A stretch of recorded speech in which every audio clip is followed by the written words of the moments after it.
Hello everyone and welcome to English. I look forward to sharing with you guys text for today, The Zookeeper's Wife.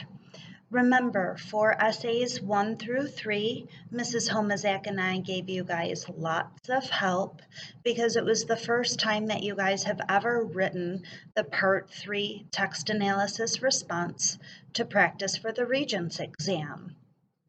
For the next trio of essays, 4, 5, and 6, we'll still be around to help, of course, but we're going to be helping a little bit less, hoping that you guys paid attention to steps 1 through 4 to writing the essay. Let's go ahead and open up our sample texts to text 4, please. Going past the directions and text 1, 2, 3, and we're landing on text 4 for the Zookeeper's Wife. Remember, I'd like you guys to underline anything interesting or important the first time that we read this to come up with your own central idea. The second time, for step 2, we read through this, you guys will be picking a literary element and finding 2 examples from the text to support that literary element. Let's begin.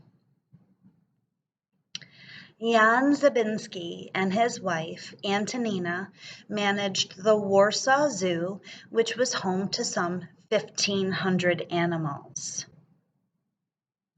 For years, Polish scientists dreamt of a big zoo in the capital to rival any in Europe, especially those in Germany, whose majestic zoos were famous worldwide. Polish children clamored for a zoo, too. Europe enjoyed a heritage of fairy tales alive with talking animals, some almost real, others deliciously bogus, to spark a child's fantasies and gallop grown-ups to the cherished haunts of childhood. It pleased Antonina that her zoo offered an orient of fabled creatures, where book pages sprang alive and people could parlay or converse, talk with ferocious animals. Few would ever see wild penguins sledding downhill to sea on their bellies, or tree porcupines in the Canadian Rockies, balled up like giant pine cones. And she believed that meeting them at the zoo widened a visitor's view of nature, personalized it, gave it habits and names. Here lived the wild, that fierce, beautiful monster, caged and befriended. Each morning when zoo dawn arrived, a starling gushed a medley of stolen songs. Distant wrens cranked up a few arpeggios, meaning like musical notes. And cuckoos called monotonously like clocks stuck on the hour. Suddenly the gibbons began whooping bugle calls so crazy loud that the wolves and hunting dogs started yowling, the hyenas gibbering, the lions roaring, the ravens croaking, the peacocks screeching, the rhino snorting, the foxes yelping, the hippos braying. Next, the gibbons shifted into duets, with the males adding soft squealing sounds between their whoops, and the females bellowing streams of long notes in their great call. The zoo hosted several mated pairs, and gibbon couples yodel formal songs complete with overture, codas, interludes, duets, and solos. Antonina and Jan had learned to live on seasonal time, not mere chronicity. Like most humans, they did abide by clocks, but their routine was never quite routine, made up as it was of compatible realities, one attuned to animals, the other to humans. When timelines clashed, Jan returned home late, and Antonina woke in the night to help midwife an animal like a giraffe. Always tricky because the mother gives birth standing up, the calf falls head first, and the mother doesn't want help anyway.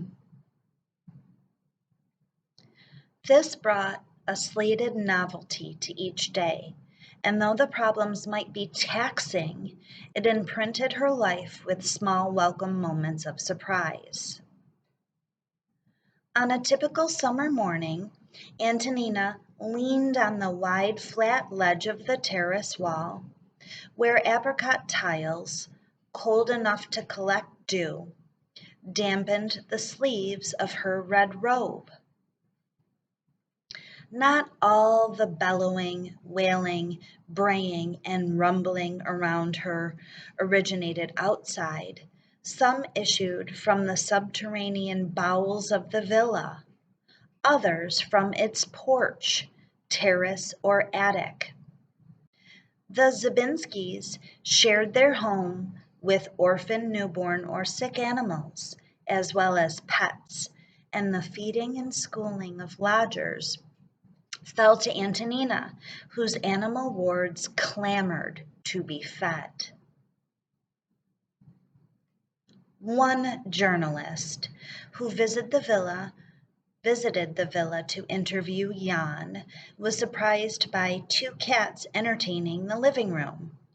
The first with a bandaged paw and the second a bandaged tail, followed by a parrot wearing a metal neck cone, and then a limping raven with a broken wing.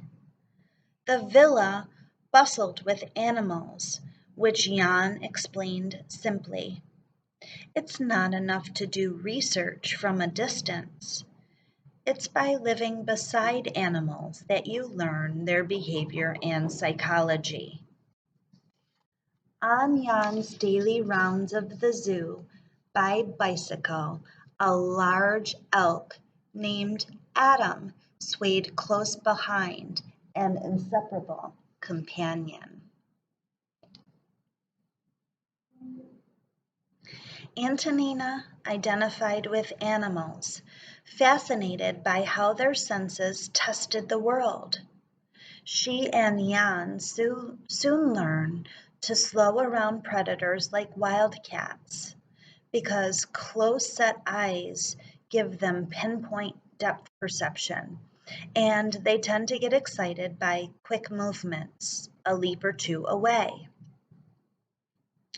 Prey animals like horses and deer enjoyed wraparound vision to spot predators creeping up on them, but panic easily.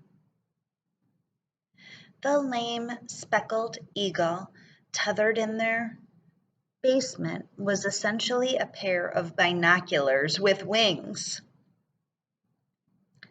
The hyena pups would have spotted Antonina coming in total darkness. Other animals could sense her approach, taste her scent, hear the faintest swoosh of her robe, feel the weight of her footsteps vibrating the floorboards a whisker's worth, even detect the motes of air she pushed aside. She envied their array of ancient, finely tuned senses, a human gifted with those ordinary talents Westerners would call a sorcerer.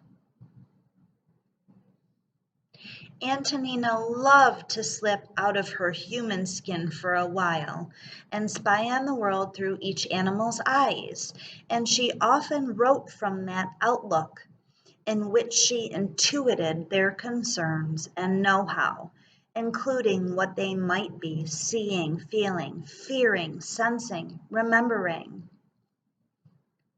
When she entered their ken, or when she entered their understanding, or pretended like she was the animal, a transmigration of sensibility occurred, and like the lynx kittens she had hand raised, she could peer up at a world of loud, dangling beings.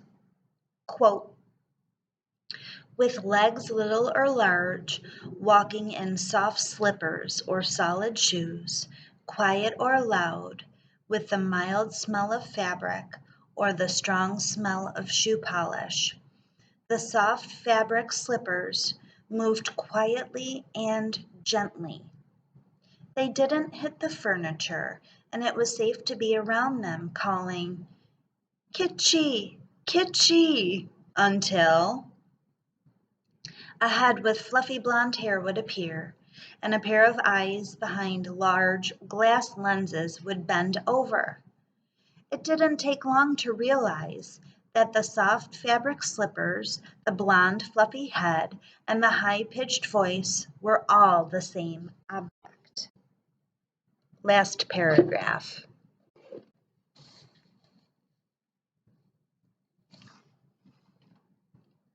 Often, sorry, often dabbling in such slippages of self, aligning her senses with theirs, she tended her wards with affectionate curiosity, and something about that attunement put them at ease. Her uncanny ability to calm unruly animals earned her the respect of both the keepers and her husband, who, though he believed science could explain it, found her gift nonetheless strange and mysterious. Jan, a devout scientist, credited Antonina with the metaphysical waves of nearly shamanistic or very spiritual empathy when it came to the animals. She's so sensitive. She's almost able to read their minds. She becomes them. She has a precise and very special gift, a way of observing and understanding animals that's rare, a sixth sense. It's been this way since she was little. And this entire book was written by a woman named Diane Ackerman, and it comes from the book titled The Zookeeper's Wife from the W. Norton and Company 2007 publishing house. I hope you enjoyed an excerpt from The Zookeeper's Wife. Let's come together as a whole class. Thanks for paying attention, everyone.